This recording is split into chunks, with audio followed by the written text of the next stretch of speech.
Այսօր այլևս ոչ մեկի համար գաղտնիք չէ, որ կանաչ օրակարգը, որն այնքան գրավիչ կերպով սկսվեց 20 տարի առաջ, այս նույն արևային մարտկոցները, հողմային տուրբինները կատարյալ ֆիասկո են ապրում, այսօր հակառակ գործընթացն է տեղի ունենում, այսպես կոչված վերականգնվող էներգիայի աղբյուրների նկատմամբ վստահության փլուզում։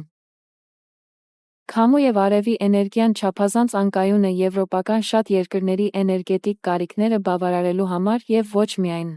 Արդեն իսկ հրատապ խնդիր է դարձել արագորեն հնացող սարքավորումների արդիականացումը, հին հողմաղացները ձեռնտու չեն սպասարկման և թանկ են ապամոնտաժման և ուտիլիզացիայի համար, ընդ որում դրանց ուտիլիզացիայի հնարավորությունը մեծ հարցականի տակ է։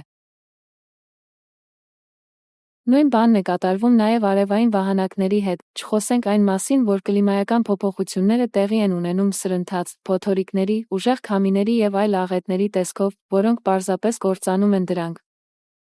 Արդեն հնարավոր չէ թաքցնել այն փաստը, որ կանաչ էներգիան բազմամիլիարդանոց համաշխարհային խաբեություն է,